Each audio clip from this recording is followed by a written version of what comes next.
توج أحمد الجندي لاعب المنتخب المصري الخماسي الحديث بالميدالية الذهبية في منافسات الرجال بدورة الألعاب الأولمبية رقم 33 والتي تستضيفها العاصمة الفرنسية باريس خلال الفترة من 26 يوليو وحتى 11 أغسطس الجاري.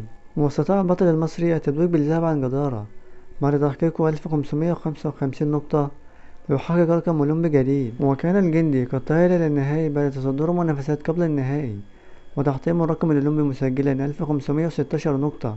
وبهذه الميدالية يضيف أحمد الجندي الميدالية الأولمبية الثانية بعد فضية أولمبياد طوكيو. كما يرتفع رصيد البعثة المصرية المشاركة بأولمبياد باريس ل3 ميداليات، مواقع ذهبية لأحمد الجندي وفضية لسارة سمير في رفع الأثقال وبرونزية لمحمد السيد في سيف المبارزة. وتشارك البعثة المصرية بأكبر عدد من اللاعبين على مدار تاريخها في الدورات الأولمبية بواقع 148 لاعبا ولاعبة. كما تعد بعثة الفراعنة الأكبر في تاريخ العرب وأفريقيا. ولحد هنا نكون وصلنا لنهاية الفيديو. ما تنساش تشترك في القناة وتفعل زر الجرس وتعمل لايك للفيديو ليصلك كل جديد.